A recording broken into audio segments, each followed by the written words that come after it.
Breaking right now on Morning News Now, a picturesque tourist town now reduced to rubble. This morning, dozens of people are dead as fast-moving wildfires fueled by hurricane-force winds rage along the Hawaiian island of Maui. Now, many who survived are grappling with the loss of everything they own. My mom's place is gone, my place is gone. Pretty much everybody I know lost everything. We'll bring you the latest on the firefight and the challenging conditions as we get our first look at the destruction. Also this morning, it's all systems go for Virgin Galactic's first ever all-civilian space crew as they get ready for liftoff later this morning. More on the groundbreaking mission that could set a precedent for the future of space tourism. Plus, identified new information this morning about a Utah man shot and killed by the FBI after allegedly making online threats to assassinate President Biden ahead of his planned visit to Utah. But we're learning about the suspect and the deadly confrontation.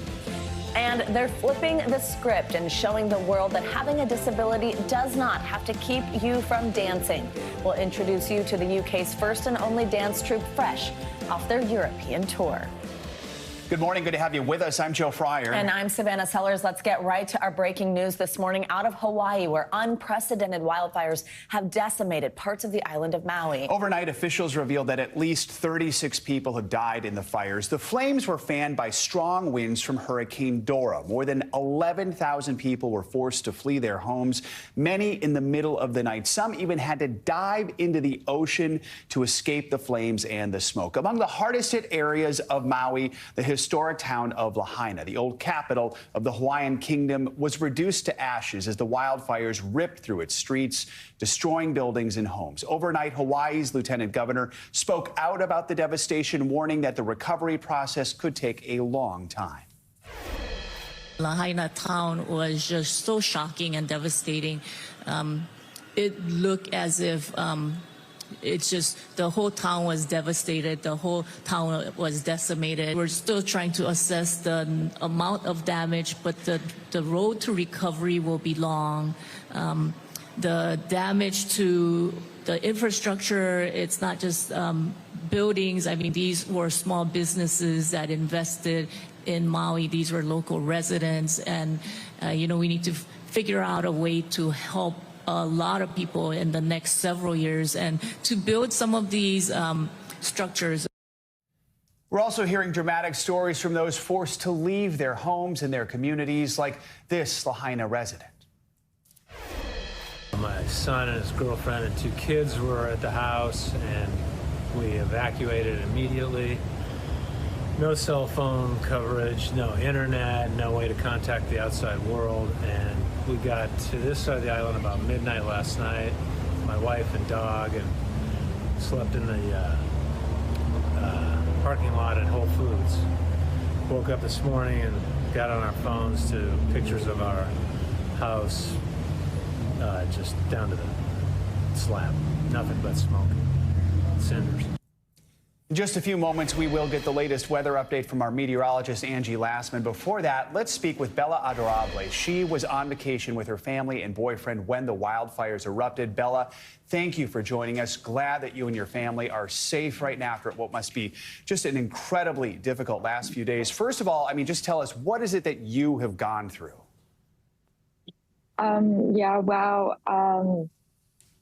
Well, first of all, we went to Road to Hana starting like the morning of the fires, so we didn't know anything about the fires. We were able to make it out of Lahaina without a scratch. It did take a while though, but then after Road to Hana, we were like, let's go home, and that's when we realized that there's no way home. And that's when I found out that there were wildfires, and then after seeing some videos, I realized that Front Street was like completely gone, and it was crazy because we went to Front Street literally the night before, and it still hasn't wrapped around my head that like something that I very recently visited is just, it's not there anymore. Absolutely. That's that main part of that historic town that's just gone, been reduced to rubble, as we said a minute ago. Bella, I understand also you all had to spend the night in your car at an evacuation center. Again, you're just on vacation. I mean, tell us about what you've been through in terms of where you've been staying and were other people in that same situation. Yeah, last night we had to stay at Maui High School, and we decided to sleep in the parking lot there so that we were with people going through the same thing instead of just sleeping by ourselves in a random parking lot. But it was nice to have a community there and people who were also going through the same thing. Like they had restrooms available in the gymnasium. They had a TV set up there so that we could learn like more updates and watch the news together. They had refreshments and food for everyone, and then cots inside the gym if people wanted to sleep there. Yeah, it was a little hard trying to figure out what to do or what our next move would be. But we were very grateful for the evacuation centers and like having a place to stay and people to turn to around this time. From your perspective, how have authorities been handling this situation that developed so quickly? What's some of the things you're hearing from them to help keep you safe? Yeah, I think it's just the continual updates of not to go anywhere near Lahaina. Yeah, it's been hard for me as someone who's not a local to find updates. I wasn't sure what the Maui news outlets were, and we didn't really have access to TVs since we didn't have a place to stay. But I looked at MauiNow.com and then looked at some Instagram accounts to figure out what was happening. But I feel like the updates so far have been helpful. I mean, there's not much that's been going on. It's just the same thing, but it's nice to know that there's updates throughout the day because, yeah, we've been without living arrangements for a while now. And of course, me and my family are worried about our belongings and how to get home. Bella, do you know what you're going to do now and over the next few days? I understand, I think a stranger has been helping you and your family just kind of with somewhere to stay, but what is the latest on that and when you will go home? Yeah, in terms of when we'll go home, I think all of us are just being optimistic that things will clear up and we'll be able to go home and grab our stuff before our flight on Friday. But as of right now, I think we'll take it one step at a time and just hope for the best. But if not, then I think we're going to have to call the airlines. But yeah, I feel like we really don't have any plan. It's just hope for the best. No kidding, Bella. When you see the images of what's happened and the devastation left behind and the fact that you just happen to be there during this moment, what is it that goes through your mind?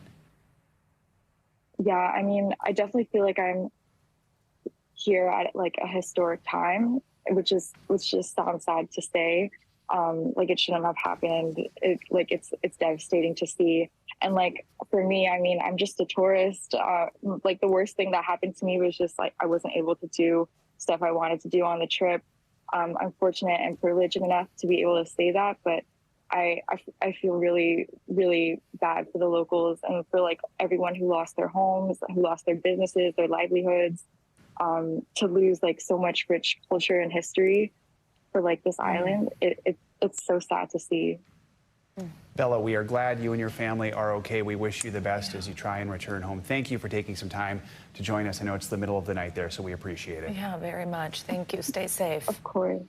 Of course. Thank you. Our coverage of Hawaii continues now with meteorologist Angie Lassman. Yeah, she's here on set. Hey, Angie, good morning. Good morning, guys. Let's talk about the setup of what exactly happened and how we progress through the next really day or two or even into the weekend as far as the fire weather is considered in this region. So the first things first, we have, of course, Hurricane Dora. This was sitting to the south of the island. This is just one part of the kind of recipe that unfolded for us to see these really strong winds impacting folks in Maui and along the island chain. Just to the north of that, we had a strong high high pressure. We still do. It's moved a little farther to the west, but those two areas of pressure so close by, they've created really strong winds. That's all really wind is. When you have pressure differences, you get stronger winds. When they're closer together, you get even stronger winds. So the trade winds were gusting upwards of 50 miles per hour. We already have trade winds in that area, but this kind of just amped it up. So we saw really strong winds over the day yesterday, and really the past 36 hours. But the next 24 hours, these two are going to start to move away. So the high pressure will move to the west.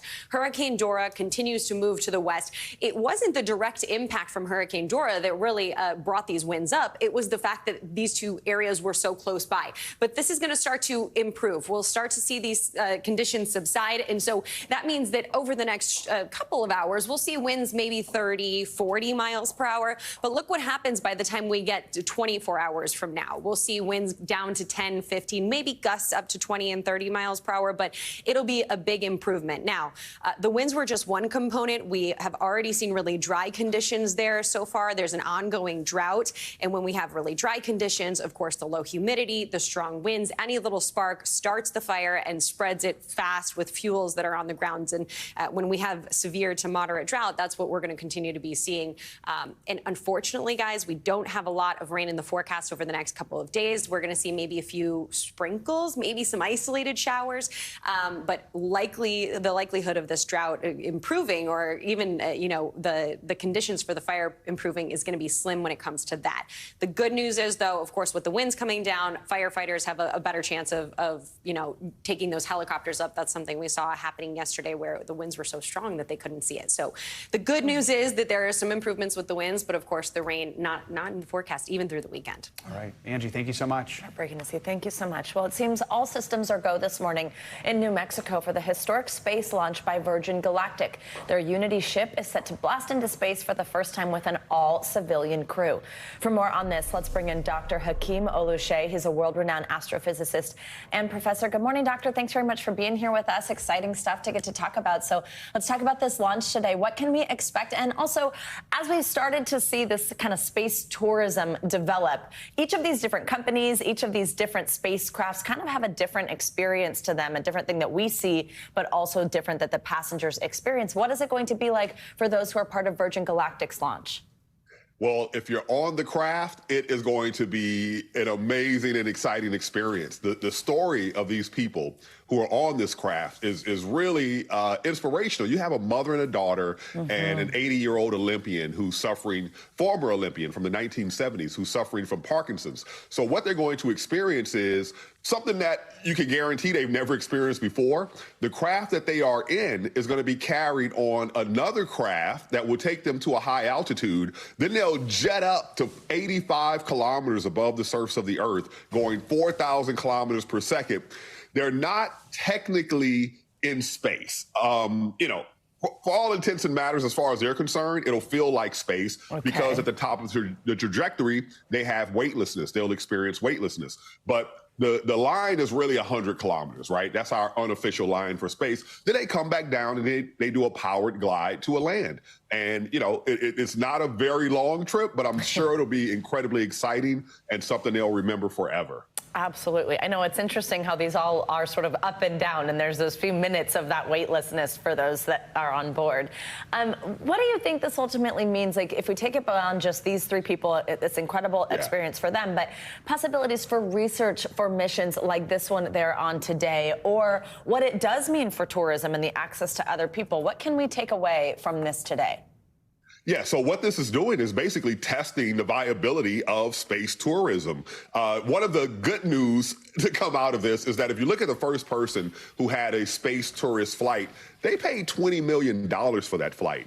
On this one, now the advertised flight price is $450,000, but the gentleman who is 80 years old, he purchased his ticket almost 20 years ago, and he got it for the bargain basement price of $250,000, which is $250,000, right? So, that brings the price down by almost a factor of 10. Right. If they bring it down by another factor of 10 to say 25,000, then, it's still not something that the average person will be able to do, but, more people will be able to do it. And I think that what happens is, if things scale and they have more flights, then the price will come down. But, it's what they're doing is developing an infrastructure for this type of adventure.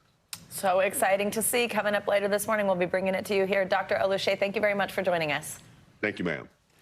Turning now to the growing legal challenges facing former President Donald Trump. 2 different cases now require Trump's legal team to be in 2 separate states this week. This morning, we're also learning new information about search warrants executed on Trump's Twitter account back in January.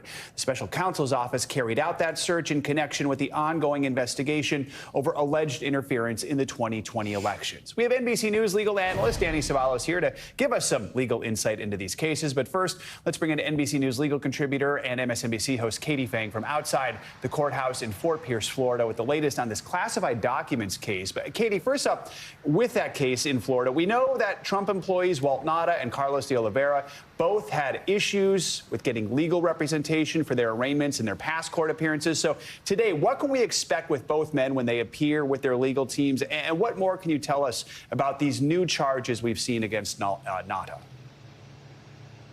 Well, to your point, Walt Nauta had issues, and I put that in quotes, right, guys, because there were a couple of resets in court to allow him to find local counsel. And for people to understand, if you are barred, meaning you are licensed to practice in the Southern District of Florida, you are allowed to appear in court. Otherwise, even if you have a license to practice in another state, you cannot do so. So Walt Nauta had a couple of resets of his own arraignment, but he has to show up today at 10 a.m. Why? Because as we know, special counsel Jack Smith filed a superseding indictment, adding additional charges, including conspiracy to obstruct justice for Walt Nauta. Now, Carlos de Oliveira, as described in that superseding indictment, he's the new co-defendant in that particular charging document. He's the property manager at Mar-a-Lago. He had his own arraignment reset for this morning at 10 a.m. as well to be able to obtain local counsel.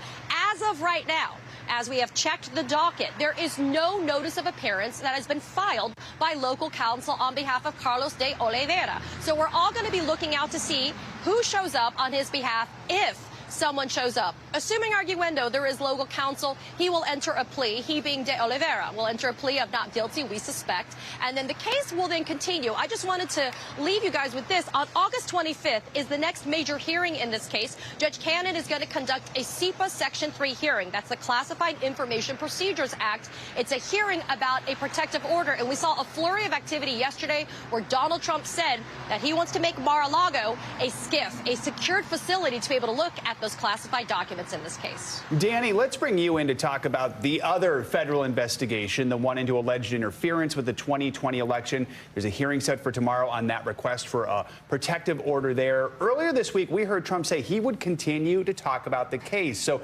comments like that, could that have an impact on the Judge Chutkan's ruling in this one? Well, it's already had an impact on the government. The government is essentially going to argue, look, this is exactly what we were concerned about. But look, I actually don't think the parties are that far apart. Of course, they're disputing the contents of the protective order, but both sides seem to agree that a protective order is necessary, that it's appropriate, that the defendant cannot disclose categorically sensitive material like grand jury materials or sensitive personal information. What they're disputing, and I have to say on some level I understand the defense's argument here, is that they're concerned about agreeing to a protective order about what is sensitive before they've even seen what the documents are. And of course, the government is concerned about handing over those documents until they have an agreement about what is sensitive and what Trump can't post. Both sides, if they were being candid, the defense would say, look, everyone's worried about what Trump is going to say if he has access to these documents. And I should say also, they both seem to agree that Trump does not get to take the documents. They just get to show him, the defense team shows him the documents. So that's interesting, too, because almost by necessity, anything he posts about on Truth Social would be something about what he saw, not a document itself. Of course, if he posted a sensitive document, that's going to be huge trouble. I think really what the parties are disputing, I don't think they're going to reach agreement. I think the judge is just going to have to make a decision on this, what is sensitive and what the order actually covers. We do want to point out Trump has pleaded not guilty in all these cases. Katie, now, though, we are hearing more about search warrants executed by the special counsel's office during its 2020 election interference probe. Officials looked into Trump's Twitter account for evidence of criminal offenses. That's according to a public court hearing record. Real quickly, what have we learned about this search warrant? Yeah, so it's pretty fascinating. It's a search warrant, not a subpoena, meaning that a judge determined that there was probable cause that fruits of a crime would be found at a particular location, that location being Trump's Twitter account. There was back and forth litigation that was in secrecy. We didn't even know about it. There was an opinion written by a federal appellate court that was issued in July. It just became public, and it basically said, look, we, as in Twitter, were not allowed to be able to tell Donald Trump that there was the existence of the search warrant, but they were looking for documents that were related to that particular account. Clearly, whatever was turned over to Jack Smith, we don't know the value of it as evidence, but I guess that'll be left to be seen in future discovery. All right, Katie Fang and Danny Savalos, new developments every day. Thanks for helping us break them down. Well, a Utah man accused of making violent threats online against President Biden and New York prosecutor Alvin Bragg was shot and killed by the FBI. Officials say the incident took place yesterday while FBI agents were attempting to serve a warrant to the man at his Provo home. NBC News senior White House correspondent Kelly O'Donnell joins us with the latest on this. Hey, Kelly, good morning. Good morning, Savannah. The FBI had been aware of this suspect for several months, tipped off by a social media company that was concerned about his posts, making threats against all kinds of political figures in the Democratic Party. Officials say that crossed the line from political speech to the potential for political violence. And of course, this comes at a time in the country where broadly we've seen more threats and acts of violence targeting elected officials and their families. New this morning. This video of the deadly encounter outside a Utah man's home Wednesday. The FBI was there to arrest him for alleged threats to assassinate President Biden. The suspect was shot and killed by agents just hours before the president was due to land in Utah. The FBI says it had been tracking months of vulgar and violent threats against the president and other prominent Democrats, made by Craig D. Robertson, believed to be in his 70s. Wednesday morning, the FBI says it shot and killed Robertson while serving a warrant at his home. The SWAT team went through his back door with a battering ram. They called for my neighbor to come out, and he's like, "I'm not coming out." Here is a look inside a weapons stockpile displayed on his social media. The timing became urgent Wednesday when the suspect made fresh threats tied to the Biden scheduled visit. The FBI says Robertson knew about the trip. "I hear Biden is coming to Utah," and referred to cleaning the dust off the sniper rifle. Investigators told the court his photos and comments showed Robertson had the gear and was prepared to use sniper tactics. In the arrest warrant, Robertson's own posts had described him as a MAGA Trumper. The FBI also noted he had been wearing a Trump hat when he was under surveillance. Pages of detailed and graphic death threats targeted many of the same public figures Mr. Trump often talks about, officials responsible for prosecuting the former president, including Manhattan DA Alvin Bragg. The criminal is the district attorney. More than angry words, the official papers charging Robertson with crimes say he had, quote, intent to kill, at a minimum, DA Bragg and President Joe Biden. The FBI says Robertson threatened federal agents, too. President Biden later arrived in Utah and was briefed on the deadly incident and the threats. We learn also on the social media posts of this man, Craig Robertson, that he described himself as a self-employed woodworker. Now, some of the posts directly warned and very explicitly told the FBI that if they came to his door, he would meet them armed. And the man lived about an hour from where President Biden was expected to land, and that contributed to the sense of urgency in all of this. Savannah? Kelly, switching gears a little also before we let you go, we know yesterday the White House announced new rules prohibiting some investments in China. What does the White House hope that move achieves, and what investments do these restrictions specifically apply to? Well, this is very significant because we know the role competitively that the U.S. and China experience. And President Biden has signed an executive order that would essentially block and regulate how tech companies in the United States invest in China. The order covers things from computer chips to artificial intelligence. Senior administration officials said that this was a national security action rather than an economic one. And we know how those kinds of matters can play into the national security space, not just the economy. They're hoping to prevent China from making military gains using U.S. technology. And officials here stress that the narrow scope of the action, they believe, will protect national security and remove risks to the People's Republic of China without decoupling the economic partnership between our two countries. Savannah? Much more to come here on Morning News Now. Later this hour, hook, line, and wait, what is that? Tampa's mayor making an unexpected catch while fishing in the Florida Keys. Why authorities say 70 pounds of cocaine in the water, not as uncommon as you might think. Up first, though, after the break, overcapacity protests in the streets of New York over a growing migrant crisis. More on the problem when we come back.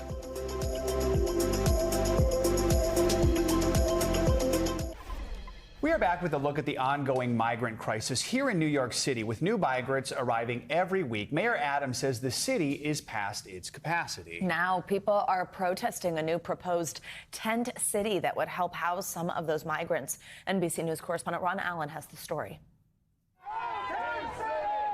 Hundreds of angry New Yorkers taking to the streets to voice one message.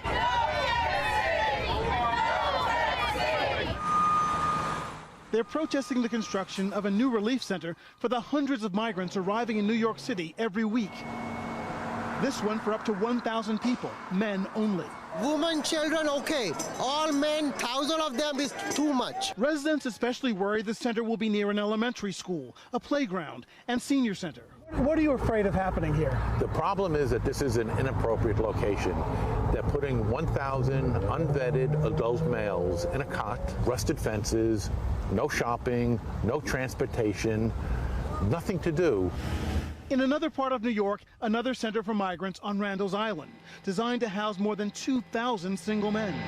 The shelter taking over 4 soccer fields used by local schools, angering some educators and parents. New York now facing grassroots opposition as it scrambles to find shelter for thousands of migrants, nearly 200 set up so far. What city officials call a humanitarian crisis that shocked onlookers when it spilled into public view, with dozens of people sleeping on the streets outside a Midtown Manhattan hotel. We are past our breaking point. Mayor Eric Adams saying the migrant crisis will cost the city some $12 billion over the next 3 years, a figure about 10% of the entire municipal budget, while pleading for more help from Washington, like creating a system that will send migrants from the border to other places in addition to New York.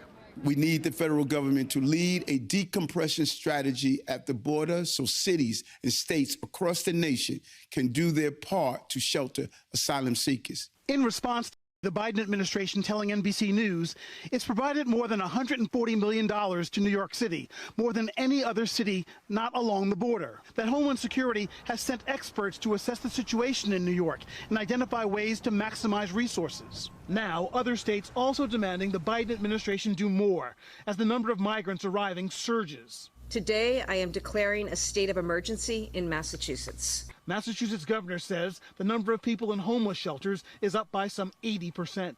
It's more families than our state has ever served, exponentially. Back in New York, the new migrant relief centers still perhaps weeks away from opening. The city's still looking for more places, with some local residents vowing to keep asylum seekers out of their backyards. There is no 24-hour transportation here. There are no subways here. This is inhumane to the migrants by elected officials who purport to be concerned about them. All right, our thanks to Ron Allen for that report. International headlines now. Tragedy in the Mediterranean Sea where dozens of people have been killed after another migrant shipwreck. NBC News 4 correspondent Claudio Lavanga joins us now from Rome on this. Hey, Claudio. Hey, good morning, guys. Yes, on Wednesday, 4 migrants rescued in the Mediterranean told Italian authorities that at least 41 other people, including 3 children who were traveling with them, died after their boat sank just off the coast of Tunisia. Now, the 4 survivors, originally from the Ivory Coast and Guinea, said they managed to survive after they found another empty boat at sea, in which they spent several days drifting before being rescued by the Italian Coast Guard. According to Italian authorities, at least 1,800 migrants have lost their lives so far this year in the crossing from North Africa to Europe. Now let's go to France, where at least 11 people died in a fire in a vacation home for adults with disabilities. French authorities said that people sleeping on the upper floor and in the mezzanine area of the home in the town of Winsenheim in eastern France were trapped by the fire and had no chance of escaping.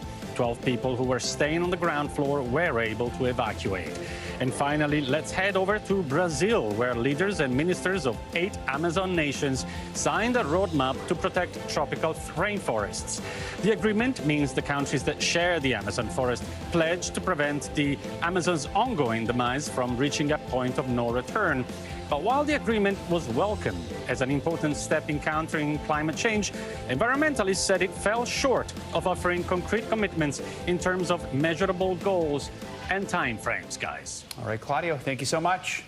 Coming up, new questions about the health of California Senator Dianne Feinstein after news she was hospitalized after a fall this week. What we know about her condition, plus the growing concern about her ability to serve. And a road trip to remember, the special cross-country tour for families connected by tragedy. This is Morning News Now. We're back with new concerns this morning about the health of 90-year-old California Senator Dianne Feinstein. We're now learning Senator Feinstein went to the hospital earlier this week after falling at home. That's according to a statement from her office. This is just the latest health incident for Congress's oldest member and comes after previous calls for her to step down. NBC News Capitol Hill correspondent Ali Vitale joins us now with more on all of this. Ali, good morning. So Senator Feinstein, we know, missed 3 months of work earlier this year because of what her office said was about with shingles. What are they saying about this latest health scare? Yeah, good morning, Joe. There was that bout with shingles earlier this year. The complications and recovery from that took Feinstein months to come back to Washington. Now, during this congressional August recess, we're hearing that she had a minor fall, in the words of her spokesperson. She went to the hospital, was there for about 2 hours. Her scans thankfully came back clean, and now she's back at home. But of course, it's seen in this string of events regarding the California senator's health and those calls to step down amid questions about whether or not she can continue in her job, despite the fact that Feinstein says she will step down, but only at the end of her term. I mean, there was that poll in California in June. It showed 60% believe that she should step down. That's what voters are saying. We should note her seat is up for grabs next year in 2024. She's not running for re-election. But what are you hearing right now from some of her colleagues in Congress? Look, there's concern, and I think the thing I hear more than concern is the idea that this is not the kind of departure that they want for someone who was such a trailblazer and an icon for women in politics and women in California politics specifically. Nevertheless, we're watching her still continue to serve out her term because by Feinstein staying in place, Joe, it allows the political mechanisms within California to work through the normal process. You've got multiple Democrats on the House side, for example, Adam Schiff, Katie Porter, Barbara Lee, all members who are running in a Democratic primary for this seat. If for some reason Feinstein were to step down early, that entire process, as per usual, would be thrown into chaos. You've got the governor out in California, Gavin Newsom, who's previously promised that if this seat were to have a vacancy, he would appoint a black woman to that Senate slot. That would open up a whole new number of questions about who that person is and what that means for the primary. So politically speaking, there are tons of implications to Feinstein staying in place or potentially not staying in place. And that's why you're watching the Democratic apparatus almost say it's better for her to continue serving out this term. And of course, those are her wishes, too. All right. Ali Vitale. Ali, thank you so much. Well, staying on this news, we wanted to know how some of our youngest voters feel about these recent incidents and generally about the age and health of many of our elected officials, especially as Gen Z and millennials become an increasingly large and important voting bloc for both parties. Here's our conversation. Who feels that a majority or a good percentage of our politicians are maybe too old for the job that they're doing? There's a possibility. Age can be a taboo topic, but it's undeniably an important consideration for many voters, including these 19 to 28-year-olds from both parties who I sat down with in Pittsburgh. A problem I have with the age of certain politicians is that they have been in office for around like 20 to 30 years and just have held the power. And I personally think that's just like not really representative of like a new generation that has been formed. A recent poll found that 49% of Americans believe the best age for a president is in their 50s, decades younger than the two current frontrunners. How much concern do you have that someone who's so much older than you and your peers has any idea what matters to you? I do think you start to see gaps in certain issues, not even on a partisan basis, but it's embarrassing to watch some senators ask questions to tech executives. It seems like they're clueless. I think it's concerning, especially when we're talking about decisions that are being made that will affect us 10, 20 years down the line, when, respectfully, some of these politicians may not be around to see the effects of their decisions. By the end of this year, 16 senators will be 75 or over. Two of them, Mitch McConnell and Dianne Feinstein, have had recent high-profile health challenges. I think what's really scary or concerning is that we don't have access to these officials in the same way that those around them do, and I wonder if we get the full picture of some of their health and capabilities. Would you be in favor of some type of cognitive test for elected officials? And I think that some cognitive tests could be biased. I also get nervous about the idea of a cognitive test. Who decides that? Who administers it? I think a cognitive test can be good if it's very general. If it's very detailed and, like you said, biased, then I wouldn't be for it. But if it's something as simple as, can they drive to the local supermarket? I don't see why that wouldn't be something that we could put in place. And just to use that example, because you just said it, do you all feel concerned that some of our elected officials literally couldn't drive to the supermarket? Yes. Yeah. Most of them don't even have licenses because they've been in office for so long. Most of them have been in office so long, I'm not sure they've been to a supermarket in quite some time. Do you think that a fear of being disrespectful in some cases is keeping us from an important conversation about if somebody is fit or not to serve? I would say so. I think we just need to be able to acknowledge that it's not disrespectful if I don't want someone in office anymore. When it comes to running the country, it's very important that they're able to do everything. And I don't think you're really disrespecting anyone by telling them they've done a good job previously, but now it's time to hang it up. Alienating young voters could spell trouble in 2024, especially for President Biden. Millennial and Gen Z voters went for Biden over Trump by 20 points in 2020. I strongly believe that the Republican Party as a whole must give my generation to the table. Brylan Hollyhand is the co-chair of the RNC's inaugural Youth Advisory Council. He thinks resonating with this voting bloc is key to winning elections. Within the party of why we underperformed in the previous midterm elections in 2022. And to me, it seems simple because you have the Republican Party completely ignoring my entire generation, this huge, huge, huge voting bloc that's so crucial to winning any election, period. For this group of voters, politics is a team sport that could benefit from recruiting new players. I almost feel as if it's narcissistic for some people to think that, even into their old age, they're better than the generation that comes next. It's similar to sports where it's just quit while you can and while you are on top instead of degrading your legacy. We recently had a significant debate over whether or not it was time for our quarterback to hang it up and to pass it on to some younger blood. Is that disrespectful to say that you want what's best for the team? Obviously, a lot of thoughts from these young voters spurred by these recent events, which is why we went out and had this conversation with them. But as we made the point in the piece, it's important to both parties that they at least make this voting bloc feel represented in the issues that they care about and the platforms that they're campaigning on. And this issue always comes up. One of the challenges is young people just don't vote in the numbers that older people do. Absolutely. So it's kind of like, if you want to make change, you got to show up to the polls, Which was actually something I really appreciated in that conversation. It was very nuanced, as you heard. They're not all just for cognitive tests or an age maximum or anything like that. And in fact, it wasn't even just young people have to run or we have to vote young people in. It was my friends need to go to the polls. Right. It starts with that. That's the first step. All right. Thanks, Savannah, for bringing us the conversation. Definitely. Well, summer is a time when many families take road trips with their loved ones, but the family of a Parkland school shooting victim has set off on a different type of road trip this year. Manuel and Patricia Oliver's son, Joaquin, was one of the 17 people killed at Marjorie Stoneman Douglas High School in Florida 5 years ago. Since his death, they've started a nonprofit called Change the Ref, and they have been tirelessly campaigning for gun reform. This summer, the Olivers have been crisscrossing the country in a retrofitted school bus, stopping at over 24 places where mass shootings have devastated local communities. They are joining forces with others who lost loved ones, and they're remembering the victims of the violence. Manuel Oliver joins us now. We are so glad to have you with us. First of all, just take some time to tell us about your son, Joaquin, and what we should know about him. Thank you for having me here. Joaquin was my best friend and a perfect human being, a young man that loved sports, that protected human rights in general, including the prevention of gun violence. And he loved his life, so we should all be missing Joaquin.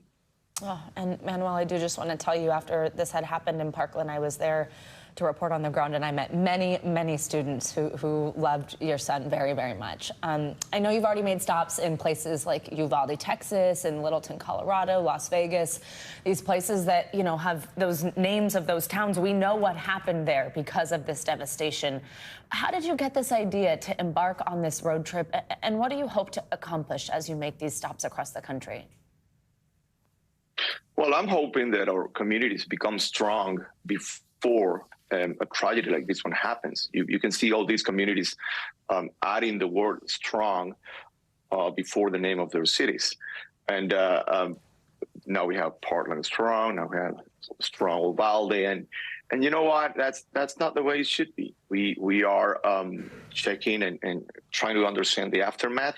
Some people in this nation think that we're okay. Some of us have sediments and we should move on. But that's not right, because others are going through the same feeling, the same sadness, the same very painful life. And I guess that we can prevent this happening to others. And that's the whole point here, getting together, empower each other, and try to do something. What has it meant to connect with families who've gone through the same tragedy you've gone through? Well, the number one difference is that they know exactly how I feel. So I don't get them. I can't even imagine that I get the whole time. And also, as I told you, is that when they see us during summer under the heat and traveling and driving more than 10.5 thousand miles around the country, they might be thinking that they could do something. We're not the victims in here. And society, they love to victimize us. And you don't need to victimize me. I am not a victim. I'm here, I'm breathing, I'm speaking to you. So we should find that purpose and get out there and fight for our loved ones, because they don't have their voice anymore. We are their voices.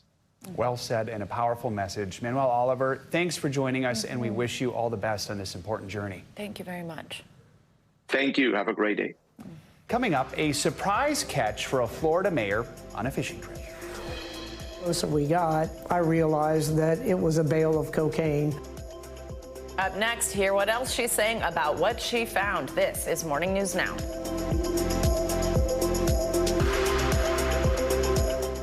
We're back with some financial headlines. Streaming your favorite Disney Plus and Hulu shows is about to cost you a little more cash. CNBC's Silvana Henao joins us with that and other money news. Hey, Silvana. Hey, Savannah. Hey, Joe. Yeah, so Disney is hiking prices on its streaming services for the second time in about a year, as it reported fewer subscribers in the latest quarter. Now, the cost of the ad-free versions of Disney Plus and Hulu are rising by more than 20%. Disney Plus will go from $10.99 to $13.99 a month starting in October. The price of the ad-free Hulu will rise from $14.99 to $17.99 a month, more expensive than the most popular version of Netflix or Max. The cost of the ad-supported versions of Disney Plus and Hulu will stay the same. Disney also plans to crack down on password sharing, similar to Netflix. Cadillac unveils the all-electric version of the Escalade luxury SUV, and it comes with a big battery, big range, and a big price tag. The Escalade IQ will begin production next summer at General Motors EV factory in Detroit, and it will start at $130,000 and has a range of 450 miles on a single charge. That's according to Cadillac's estimates. The Escalade is a big seller in the luxury SUV market, but Cadillac has some competition that have beat them to the road in Rivian and Mercedes-Benz. The average monthly rent in Manhattan just hit a new record of $5,588 a month. That's up 9% from this time last year. A new report out today from real estate firms Miller Samuel and Douglas Elliman shows median rents also hit a new record at $4,400 a month, along with a price per square foot of roughly $85. It is the fourth time in 5 months Manhattan rents have hit a record, and comes despite a loss in population during the pandemic and with offices less than half full due to remote work. Average rents are now up 30% compared to 2019. Manhattan is the nation's largest rental market, guys. A tough market still right now. All right, Savannah, thanks so much. Thank you. Well, now to Tampa, where the city's mayor reeled in a big catch on a recent fishing trip, but it wasn't a fish that she hooked. The catch of the day was 70 pounds of cocaine. NBC News Now correspondent Stephen Romo explains why catches like this are actually more common than you might think. On a recent fishing trip, Tampa's mayor, Jane Castor, reeling in a big catch. It was approximately 70 pounds. But this was no fish. And the street value was about $1.1 million. The mayor was fishing off the coast of the Florida Keys with her family in late July when she came across packages of drugs floating in the water. The closer we got, I realized that it was a bale of cocaine. Castor, a former Tampa police chief, says she quickly identified the contents. And so I could see from my days or years in narcotics, I could see that they were tightly wrapped kilos of cocaine. And so we pulled it up onto the boat. The package eventually passed on to Border Patrol, which posted this photo. You know, I just surmised that it either fell off a boat or dropped out of a plane, or somebody ditched it if they saw customs coming towards them. Who knows where it came from. Authorities say just in the month of July, bales of cocaine and marijuana were found in the water around the Florida Keys at least 3 other times. All discovered by recreational boaters who helped prevent millions of dollars worth of drugs from reaching the U.S. Our thanks to Stephen Romo for that report. Castor and her family did continue their vacation, and while they didn't reel in any more drugs, they did catch about 60 lobsters.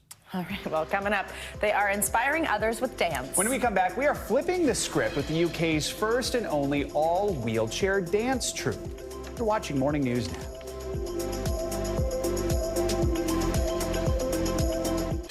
Finally this hour, our series Flipping the Script, featuring people on screen, on stage, and behind the scenes, shining a spotlight on diversity.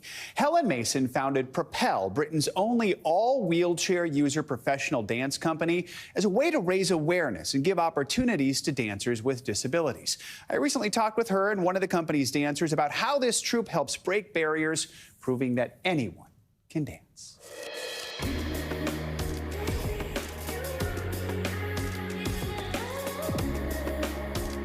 Our company is made up of all professional wheelchair dancers. Helen Mason is the artistic director for Propel, the UK's first all-wheelchair professional dance troupe. But she says it's one that came out of necessity. Originally, I worked as a teacher in the community and I ran a group called Freewheeling, and it focused mainly on wheelchair dance as a sport. We got to a point where some of the dancers were ready to go on and do professional work and do further training, and there just wasn't a lot of provision there. There wasn't a lot of training available, and there were definitely not enough jobs. Everyone should have an opportunity to do the career they want to do. And it's that opportunity that led people like Rebecca Fowler to Propel. I have an acquired disability, so I was able to dance on my feet, although I wasn't a dancer pre-disability. And it was just something, I wanted something to keep active, and found wheelchair dance classes 6 years ago and fell in love with it. I absolutely love it. And it has been the best thing I've done for managing my own health, physical and mental health. Since joining Propel 6 years ago, Fowler has become hooked on dancing and is currently performing in the company's production of The Snow Queen. Yeah, it's a pinch myself moment, to be honest. I still can't quite get my head around it. But yeah, I'm on stage and in a theatre show and taking the role of the Snow Queen. What does it mean to be the Snow Queen?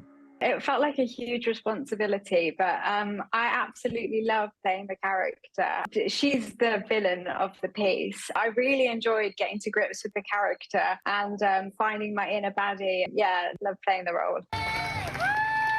One of the main benefits of Propel is that it gives people who use wheelchairs a chance to dance, but the other benefit is for people who are in the audience, who are watching it. What are some of the things you hear from people who come and see your shows? We've had some lovely feedback. Somebody travelled a long way, like many, many miles to come and see it. And she just said, I wanted to see somebody like myself on stage dancing because I haven't. And that was quite powerful. What has this group meant to you? If Propel hadn't been there, I don't think there would have been the same opportunities because I haven't followed a traditional pathway with my sort of dance training. I don't have the dance qualifications. Propel provides that platform for disabled people to say, actually, we're brilliant dancers and our disability is not a barrier to that. Go team, go team, go team, go team. What's the main takeaway you hope for young people who see a Propel dance performance? I think it's just to not let society or anyone tell you you can't do something. If it's just a hobby you really want to do, just go for it. There's a way of making it work for you. Don't let anyone tell you you can't. Beautiful message and beautiful performances. Our thanks to Helen and Rebecca for taking time to talk with us. As for what's next, they say they're hoping to turn the Snow Queen into a full-length stage production to tour around the UK. Oh, that's so cool. I know. Awesome interview. Hopefully you can see more of that. That does it for this hour of Morning News Now. But the news continues right now.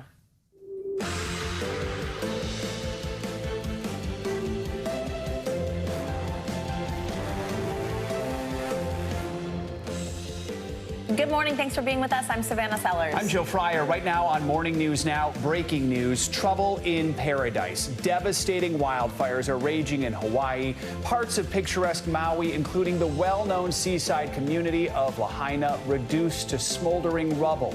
This morning, confirmation that at least 36 people have died, with more than 11,000 evacuated. Take a look at these stunning before and after satellite images capturing the devastation from above. Thousands of tourists now left stranded at Maui's airport, desperately looking for a way home. We have the latest on what officials are saying caused the tragedy and the massive federal effort now underway to fight the flames. Also this morning, unsealed the newly revealed court battle between Twitter and special counsel Jack Smith over former President Trump's account and what it means for that ongoing investigation. Plus, we are on Money Watch this morning with a key new report on just how much inflation hit our wallets last month. Are prices still cooling off, or are we taking one painful step back?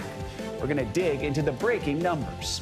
And the countdown is on. Another monumental morning for space travel here in the U.S. Virgin Galactic's first all-civilian crew preparing for a historic launch to the final frontier.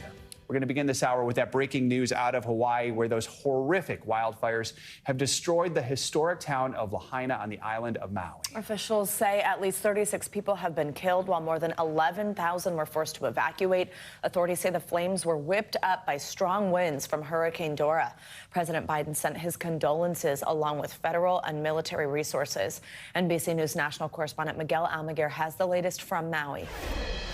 Good morning. Amid that sobering and staggering death toll of 36, upwards of 4,000 people remain evacuated from this fire at this high school shelter behind me alone. There are hundreds here waiting for an opportunity to go home. It's unclear when that may happen. At this hour, 3 wildfires are still burning here on the island of Maui, and they're all moving in multiple directions.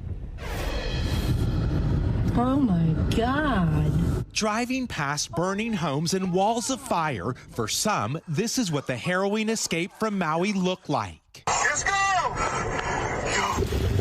The historic town of Lahaina in ruins. Nearly 300 homes, businesses, and landmarks swallowed by flames and engulfed in smoke. Be careful right here. There's debris. The apocalyptic scene here unfolding in West Maui before sunrise Wednesday. Flames spreading onto boats and pouring into the ocean, while the desperate plunged into the Pacific to escape the inferno. I was the last one off the dock when The firestorm came through the banyan tree and took everything with it. As the Coast Guard plucked roughly a dozen people out of the water, more victims overwhelmed hospitals with serious burns. As 80-mile-per-hour winds fanned the flames, air support was grounded for hours. Oh my God. 911 service and cell phone coverage was also down, creating chaos amid the panic. When you see, some auntie on the ground, probably dead, and you can't get in contact with your family, you just think the worst. With at least 3 major fires still burning on the island, resources are thin and the true extent of the damage is unknown. These dramatic before and after photos capturing a glimpse of the changed landscape. Local people have lost everything. They've lost their house, they've lost their animals, and it's devastating. This morning, a tropical paradise turned into a hellish landscape as Mother Nature's beauty and its fury come face to face. The big fear is that death toll, which stands at 36, will continue to climb. Authorities will be back in the burn zone at first light. Meantime, they're still trying to get those 4,000 evacuees to other places, including nearby islands. It is a massive effort to relocate people. It's unclear when folks will be able to go back home. Back to you. All right, Miguel, thank you so much. Well, let's now bring in Dustin Kalaiopu. He was forced to escape from Lahaina with his grandfather after his home was destroyed. Dustin, thank you very much for joining us, especially during such an incredibly difficult moment. We're so sorry for what you've had to endure and what you've lost. First, just tell us, how are you? How's your grandfather? How's your family doing right now? Our family, just like every other family on this island right now, is living through an absolute nightmare. The word hellish earlier described it perfectly. Our home had turned into hell. You see my family there standing on the lawn of our home.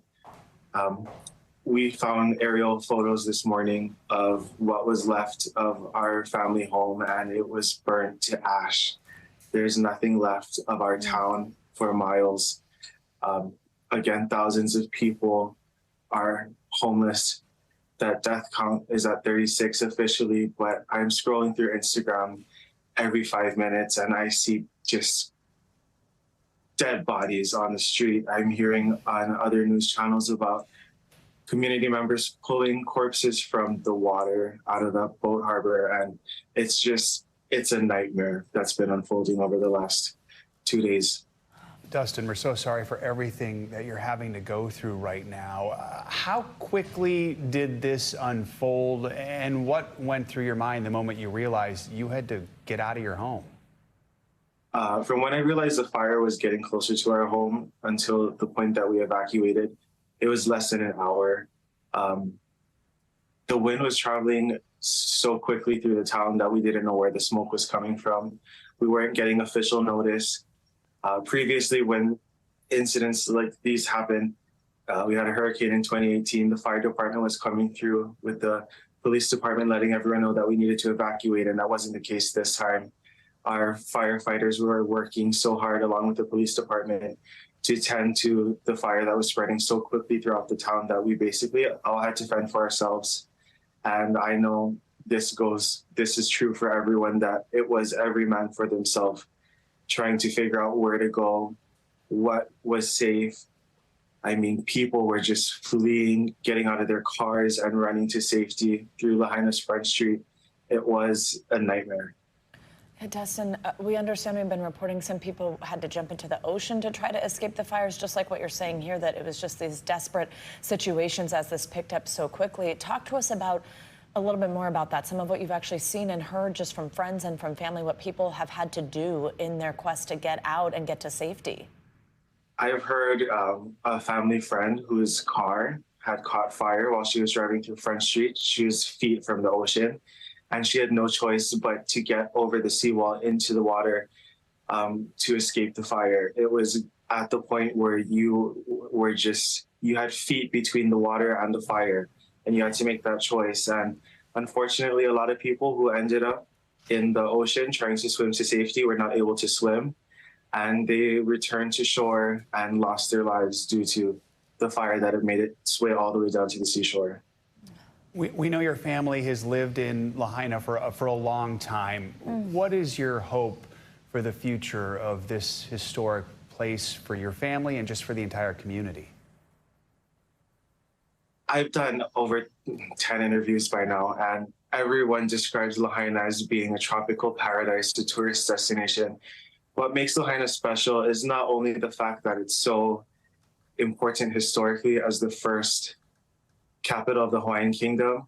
It was one of the main ports to the island during the plantation era, where many of our ancestors came from across the Pacific. I'm part Native Hawaiian, so I have generations of my family that lived in Lahaina pre-contact, but some of my family members came here from the Philippines and established a community here in Lahaina.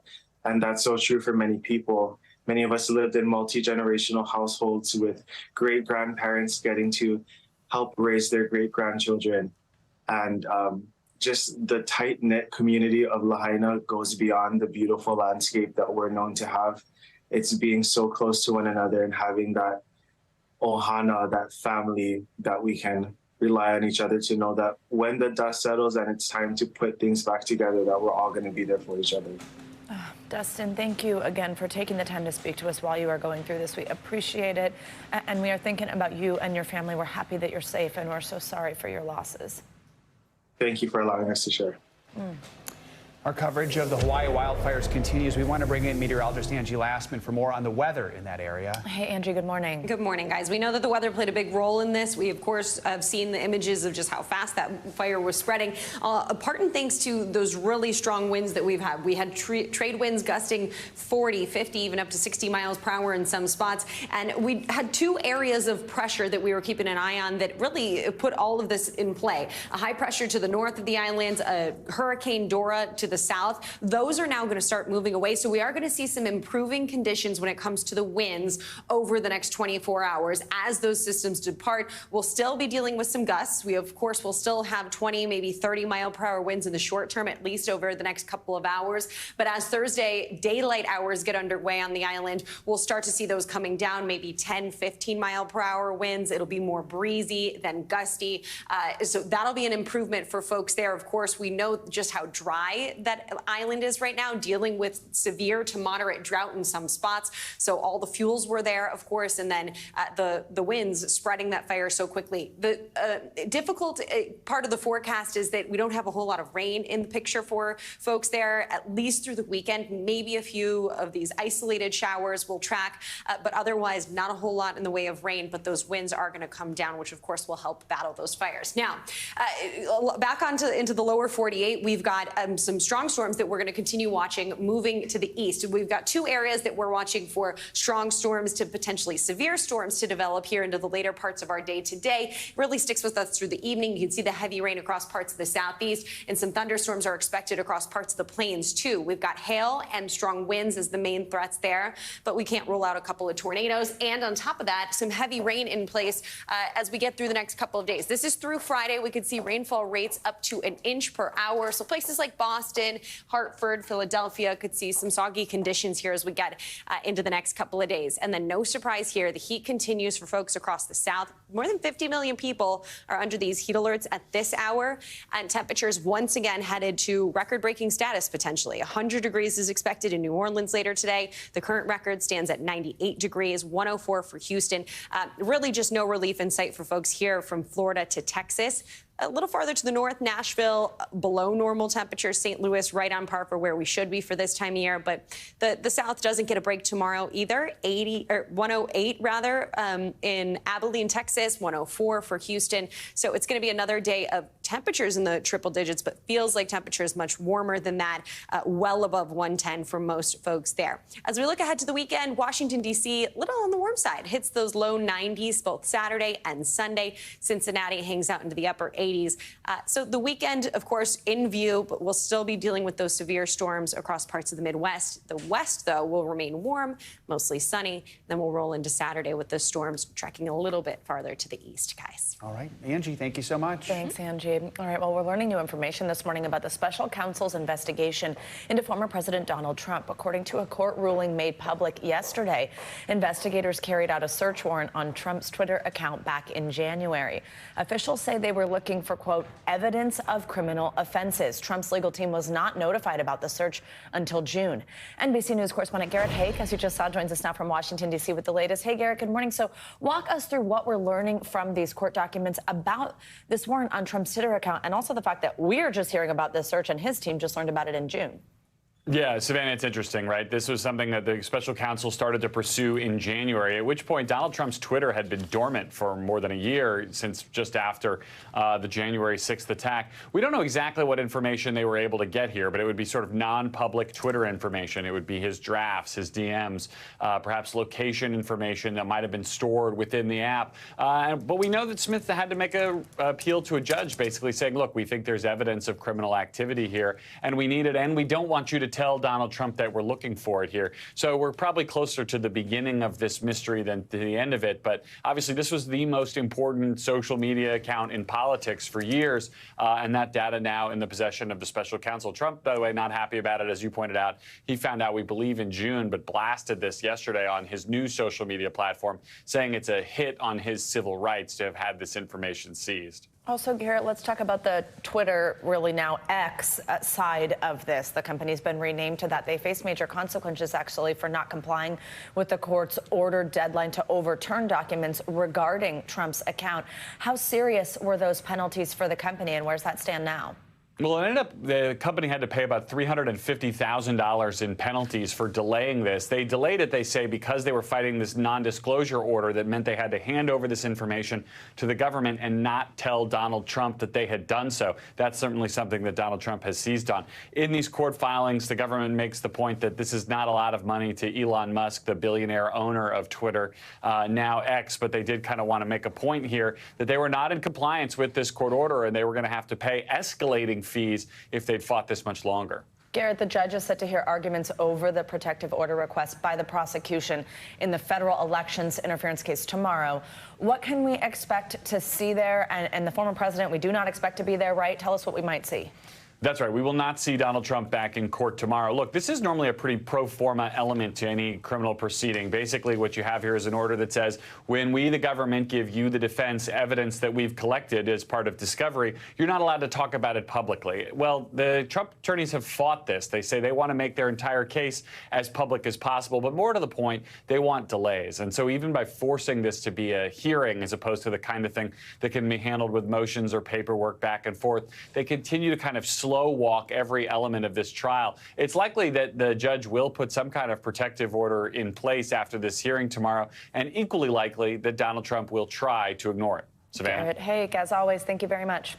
Let's bring in legal analyst and former prosecutor Kristen Gibbons-Fedden for more on this. Kristen, good morning. So the government was able to conduct the search of Trump's Twitter account using a non-disclosure order, meaning Twitter was not allowed to inform Trump. How common are these? What did prosecutors have to argue in order to get this? Well, they're not abnormal or uncommon in cases where the prosecution or the government believes that evidence could be destroyed, particularly in a case like this where there was mishandling of documents. And at that point in January, they believe that there could have been destruction of evidence or, withholding of evidence. So in order for the prosecution to actually get this, they have to, or at least the law enforcement has to convince a judge that there are reasonable grounds to believe that alerting the defendant, in this case Trump, to the warrant would risk the integrity of the ongoing investigation. And so I know that Trump is saying that his civil rights were infringed, but an order like this would typically be granted by a judge showing probable cause that the account was, used in the commission of a crime. And so I think that this, as far as what the documents say, appears to be legally sound. So while we have you, I want to talk about the other federal case, that is the Mar-a-Lago classified documents case. Both of the co-defendants, Carlos de Oliveira, Walt Nada, they're expected to appear in court today for arraignment. Nada could be facing new charges since his indictment. Help us understand this. We saw the initial indictment. We've seen the superseding indictment. Prosecutors can continue to add charges on this case, right? What could we see moving forward? Yeah, prosecutors can add charges as new information develops. Keep in mind, just because an indictment has been issued, it doesn't mean that the investigation ends. The investigation will be ongoing, particularly as they put their witnesses in line for trial and learn potentially new information. So as they uncover any new criminal charges that were not initially charged in the indictment, we could see a superseding indictment, we could see new co-defendants. And so as long as the investigation is ongoing, new charges could be forthcoming. All right, Kristen Gibbons-Fedden, as always, thank you so much. Virgin Galactic is about to send its first all-civilian crew into space aboard their Unity ship from the spaceport in New Mexico. The crew, a mother and daughter from Jamaica and a man from England with Parkinson's, will spend just a brief period in low orbit and experience zero gravity conditions before returning to Earth. NBC News Now anchor and space freak for sure. I think that qualifies for Gotti Schwartz. He's in New Mexico with the latest on the launch. And joining us here on set is Dr. Jackie Faherty. She's a senior scientist and senior education manager at the American Museum of Natural History. Thank you both for being here. So Gotti, I just love that you have this assignment because I know that you're just totally geeking out over this. Let's start with just what the mood is like out there this morning. So there's actually two moods because there's two different experiences happening out here in Spaceport. There's the place where we're all at. This is where friends, family, the crew is all going to gather and they're going to see them off.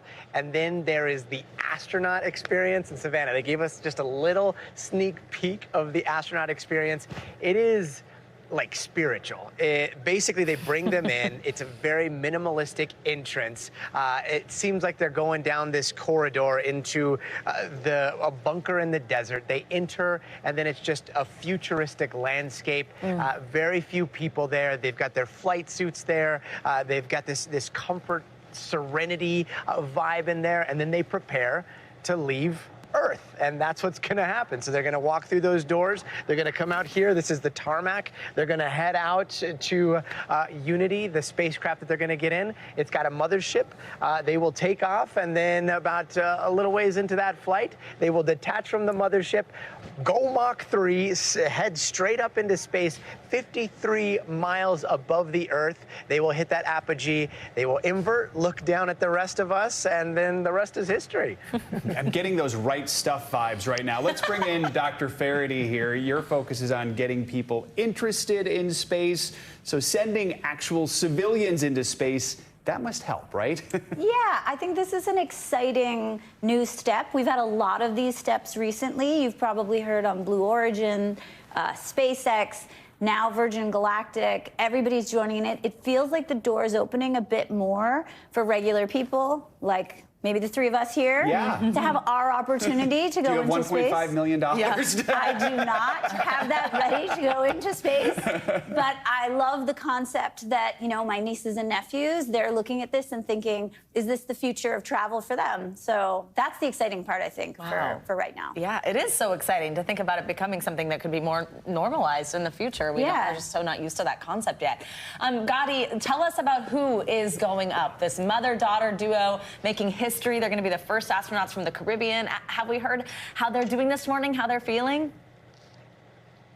Yeah, Keisha and Anna, we talked to them yesterday. They are incredible. I mean, the daughter, Anna, she's 18 years old, and her mother got this. It was kind of a surprise. And the way they tell the story, I mean, Keisha, she is just an incredible woman who grew up on an island. These are both women that know the world through their island. And so a lot of their exploring has been exploring the sea. Keisha says that when she was little, her dad would take her out exploring, and they would make believe these incredible stories all throughout the island and pretend like they were exploring. And now she's taking that same experience that she had with her father and passing it down to her daughter, except for she's taking her daughter to space. A mother-daughter duo has never gone into space, and I know a lot of people talk about the high price of heading up into space with the ticket prices at about $450,000 here at Virgin Galactic these days. However, However, they're going up to space for free. They won a sweepstakes lottery in partnership with Virgin Galactic and Space for Humanity, this organization that's trying to get as many people up into space as possible. So Keisha was surprised by Sir Richard Branson when he showed up at her door and said, hey, guess what? That sweepstakes that you entered, you're going to space. Who do you want to take with you? And she's like, oh my God, I got to FaceTime my daughter. So she FaceTimes her daughter. And the next thing you know, here they are in the New Mexico desert getting ready to launch into orbit. Surprised is one way. That's an understatement. It's a surprise. It's the best reaction ever. Real quickly, let's talk about John Goodwin, the former Olympian, has Parkinson's. Gotti, how's he feeling this morning?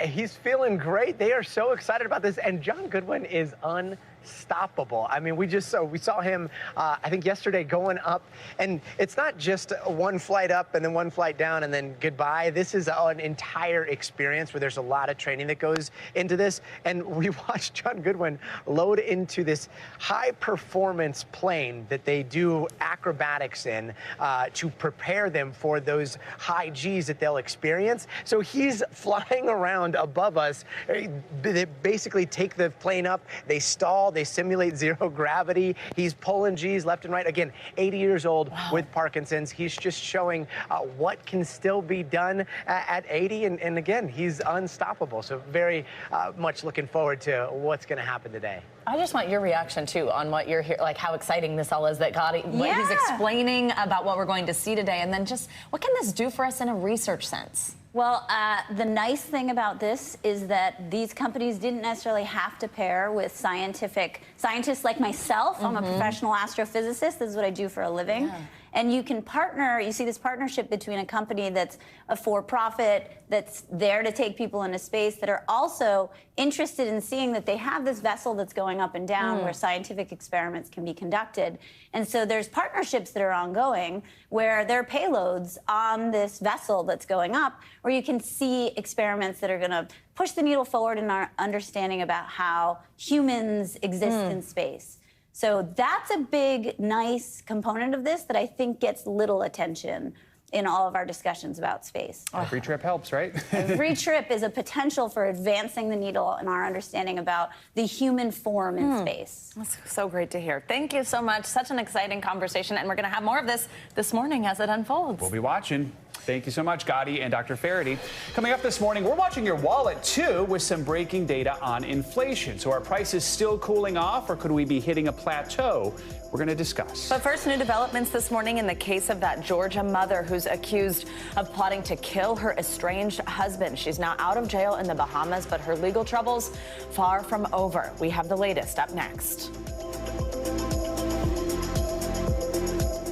Welcome back. Let's get you an update to the story we told you about yesterday of the Georgia mom of three captured in the Bahamas after being caught in a murder-for-hire plot to kill her estranged ex-husband. Lindsay Shiver has now been released from jail, but she's certainly not off the hook just yet. NBC News correspondent Ann Thompson joins us now with the latest twists in this story. Hey, Ann.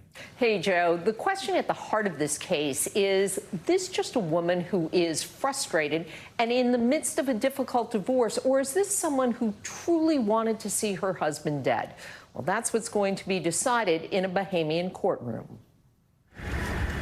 Lindsay Shiver left the Nassau, Bahamas courthouse without comment. Finally released on a $100,000 cash bond, wearing an ankle monitor after more than 2 weeks in custody.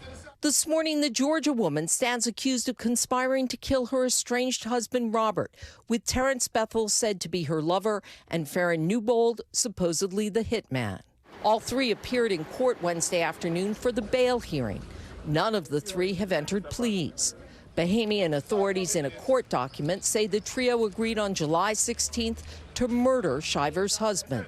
If the only evidence of this conspiracy is a text message saying kill him with a photograph, and if there was no offer of money or money exchanged, then I think the defense has a strong case here, because they'll argue that this was just an expression of frustration, something that people do on text messages all the time. On social media, the 36-year-old's life looked ideal. Lindsay and Robert met in college at Auburn University. She was a beauty queen. He was a football player. They were married for 13 years, had 3 sons, and lived in a $2 million home. Things officially fell apart in April. Robert sued for divorce, accusing Lindsay of infidelity, which she denied, saying any extramarital relationship she had was during their separation and was legally condoned by her husband. Now they are at the center of a tabloid story, playing out in 2 countries. Now, Shiver had to surrender her U.S. passport. She cannot leave the Bahamas, and she has to check in with authorities 3 times a week while she awaits trial. She also can have no contact with her husband, who we understand is in the States with her 3 children, and she can have no contact with her co-defendants. All right. Thank you for the update, Ann. Appreciate it. Thank you. Now let's get you to international headlines. In Ecuador, a presidential candidate has been assassinated at a rally. NBC News foreign correspondent Claudio Lavanga joins us from Rome with that and other world headlines. Claudio, good morning. Good morning, guys. That's right. On Wednesday, this Ecuadorian presidential candidate was shot and killed during a political rally in the capital, Quito. Now, his name was Fernando Villavicencio, and he was known for speaking up against cartels and corruption. Ecuador's President Guillermo Lasso suggested organized crime was behind the murder and promised that the crime will not go unpunished. Ecuador's Attorney General's office said 1 suspect died in a firefight with police after the killing, and 6 others were arrested following raids in the capital. Now let's go to North Korea, where state media said Kim Jong-un has fired his top general and dismissed or transferred other leading commanding officers. The report on KCNA said the shakeup of the country's military leadership was meant to, and I quote, make the army more thoroughly geared for a war given the grave political and military situation prevailing in the Korean peninsula. But some analysts believe that the leader of North Korea frequently changes the military leadership to ensure that no one below him becomes too powerful. And let's end this short tour of the world in England, where police say it's treating a fire at a popular pub last weekend as arson. The 18th century Crooked House pub was one of the quirkiest and wonkiest public houses in Britain, famous for its sloping walls due to its slumping foundations. On Saturday, it was destroyed by a fire, which now police believe may have been started deliberately. But locals are also enraged by the decision to demolish what was left of it, even before an investigation into the blaze had even been completed, and have called for a full reconstruction of the pub, guys. I wonder if they can rebuild it crooked. I know. It didn't look safe prior, but I suppose it was. I don't know. All right, Claudio, That's right. Thank you so much. Coming up, the times, they are a-changin', especially when it comes to how we talk about women's health and wellness. After the break, we're going to take a closer look at the big business of menopause that's taking America by storm. We're back with an in-depth look at a new frontier in women's wellness being called the Menopause Gold Rush. Yeah, well, there was a time when we might not have even said the word menopause on TV. The subject was taboo, and women suffered in silence. Well, that's not the case now. Conversations are opening up, retailers are taking notice, and making products. NBC News correspondent Kristen Dahlgren joins us more. Kristen, so interesting and really, I guess a great thing to be talking about it, so you're not alone. Yeah, you guys ready for this? So I'm about to say a lot of things I never thought I'd be saying on TV. Look, I reached out to some retailers. They sent me some of these products. You know, they claim that it can do everything from, you know, thickening your hair to moisturizers for all parts of your body. This little bracelet here that I have on, they say, can cool your body with a touch of the button. This is most certainly not your mother's menopause. What's it for? Must be a condition, you know, you get the hot flushes. That's how we used to talk about menopause, but times are definitely changing.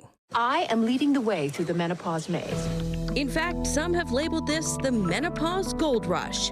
Products and celebrities like Naomi Watts flooding the market and starting conversations. More than 1 million women in the U.S. become menopausal every year, so we gathered a few for a frank discussion. Ready to talk menopause? Yes. Why not?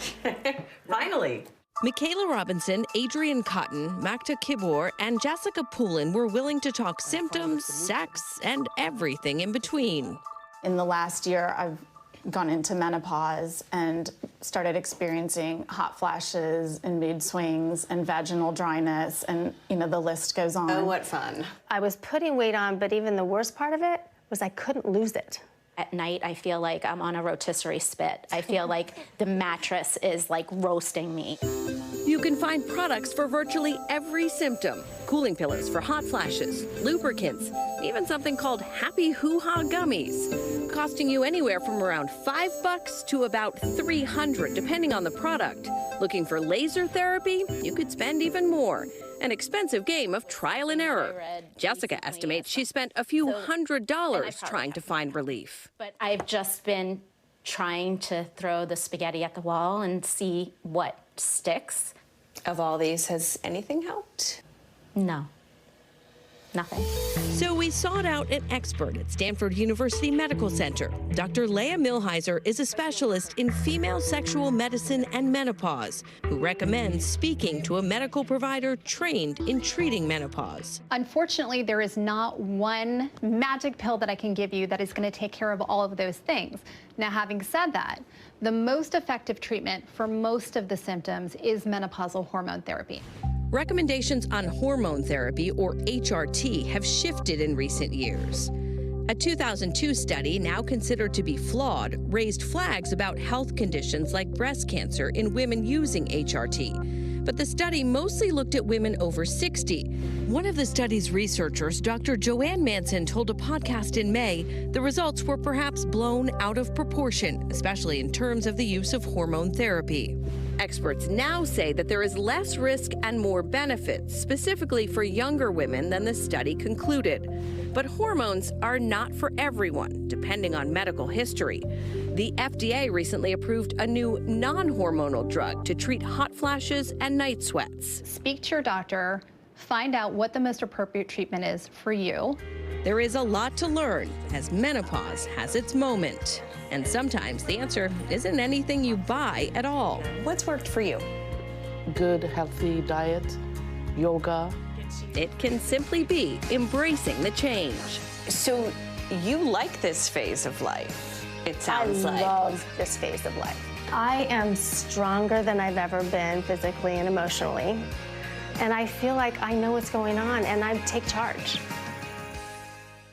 Right, and that may be the key, taking charge of your own journey. Like Adrienne, who actually started a wellness business to help other women going through menopause. Right. You can always find a doctor who specializes in this. Okay, this is awesome. Right? I gave it to you to try. Yes, it can go cold and hot, which is interesting, but it gets very warm in here under these studio lights.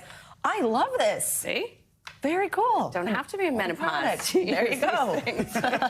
Right. Kristen, thank you. Really, though, an important conversation starter, and maybe it'll, help us be more comfortable talking about it generally. Exactly. Even on TV. Thank you very much. Coming up, we've got some surprising new numbers on inflation that could prove to be bad news for your wallet. And who better to break down the data than our own economic dream team here on Morning News Now. NBC's Brian Chung and Investopedia's Caleb Silver. We've got them both on deck, looking out for your bottom line. That is next. We are back with some breaking economic data. The inflation rate hit 3.2% in July over the past year and 0.2% on a monthly basis. Here to talk about this, NBC News business and data reporter Brian Chung and Investopedia's editor-in-chief Caleb Silver. Good morning. Good to have both of you with us. Brian, just walk us through the latest numbers that just came out, how they compare to last month. What direction are we moving here? Yeah, good morning, Joe. Good morning, Savannah. As is the case with economic data, there's a lot of figures here, so let's break it down and contextualize it. As you mentioned, 3.2%. That's the pace of inflation that we saw over the last year. So we're comparing July of this year compared to July of last year, and that is a bit of a faster pace on paper than the 3% that we saw between June of this year and June of last year. Now, economists had expected this number. And by the way, this is the first time we've seen an uptick in this yearly rate in over a year. But you have to think about kind of what we're measuring here. It's, again, yearly figures, not to get into the data here, but if you're thinking about peak inflation from June of last year, now we're not measuring from the peak anymore, which might explain why we're seeing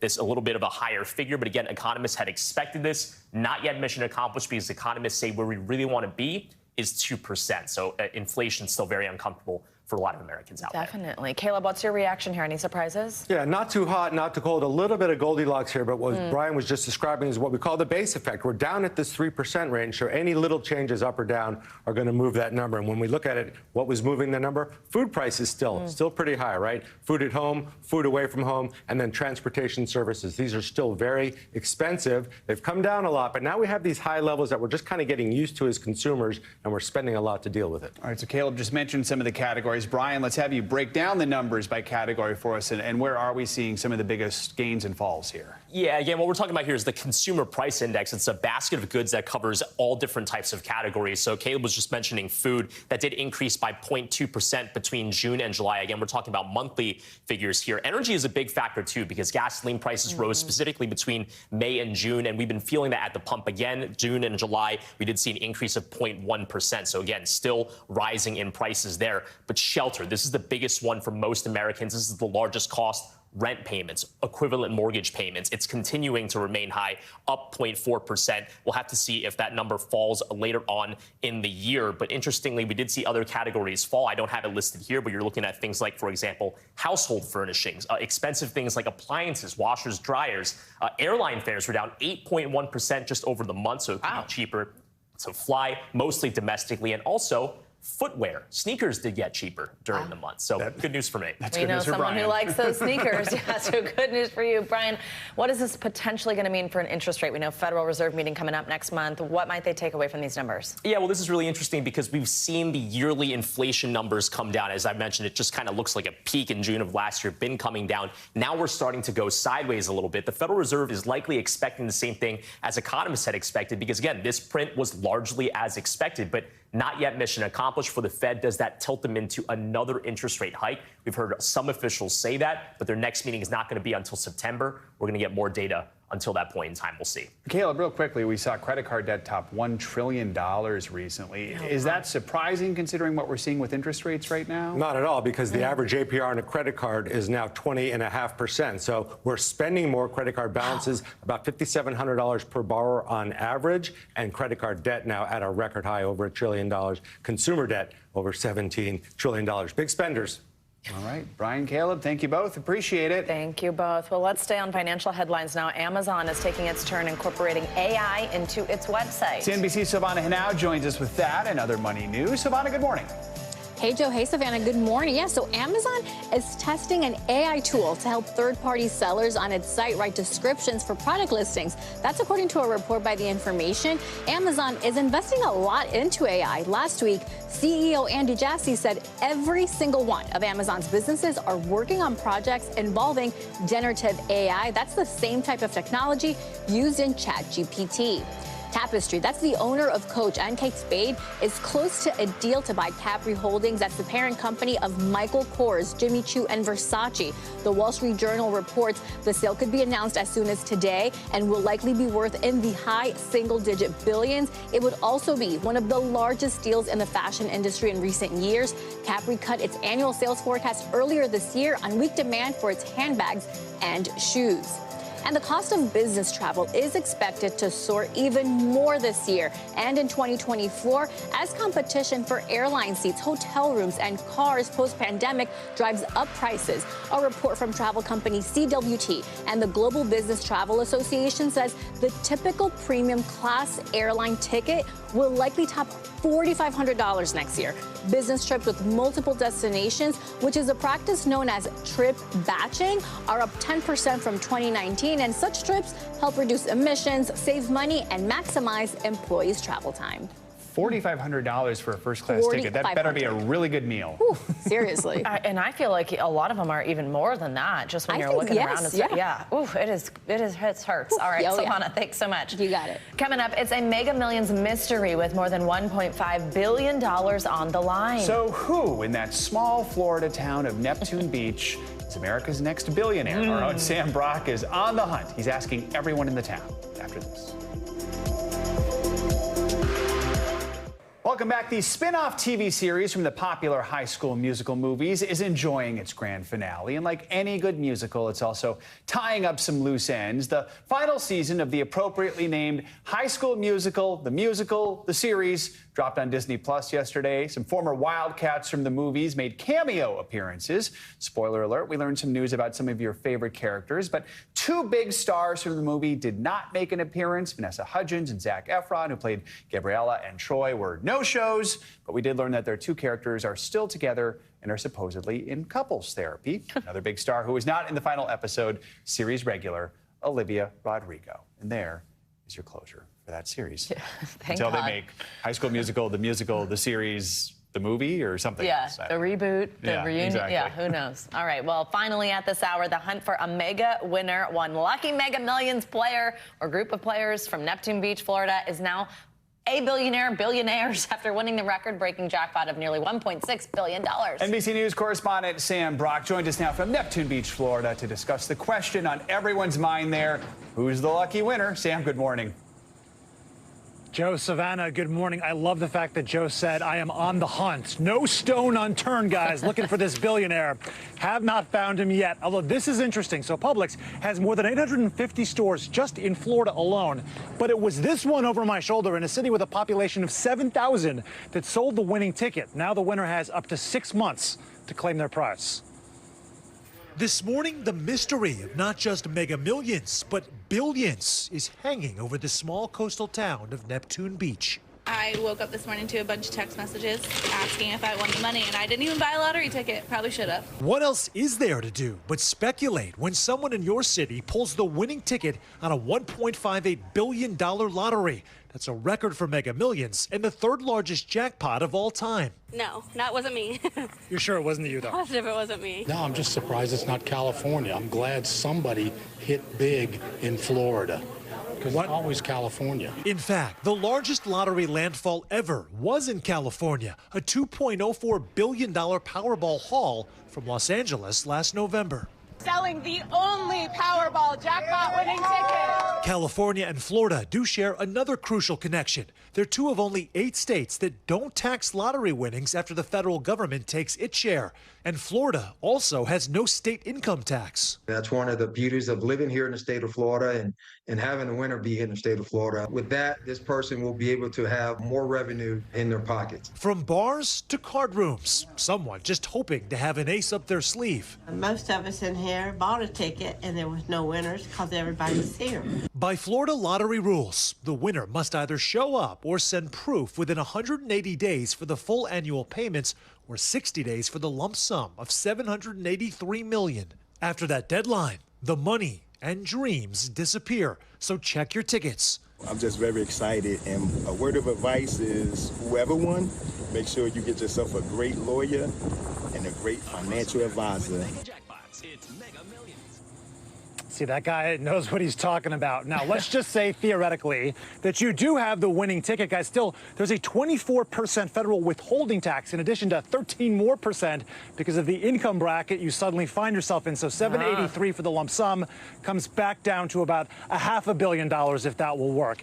One other point, Joe and Savannah, that I want to make. In Florida, you cannot remain anonymous. So once that person claims the ticket, they have up to 90 days. Then they will reveal your identity. Although I feel like if you walk into a bank with one of those checks that's the size of my torso, the jig might be up, but I don't know. That's just me. They might know. Sam, if I were you right now, I would be walking through that parking lot, looking underneath every car in case whoever bought the ticket dropped it, just in the off chance it's just lying I there. know, you do always wonder Lightning during can this strike point. twice, too, right? Is it lost? Do they not even know yet? Or do they know and they're like freaking out privately? They're following the instructions we give them. Take their time. All right. Thanks, Sam. That's going to do it for this hour of Morning News Now. But the news continues right now. Stay with us.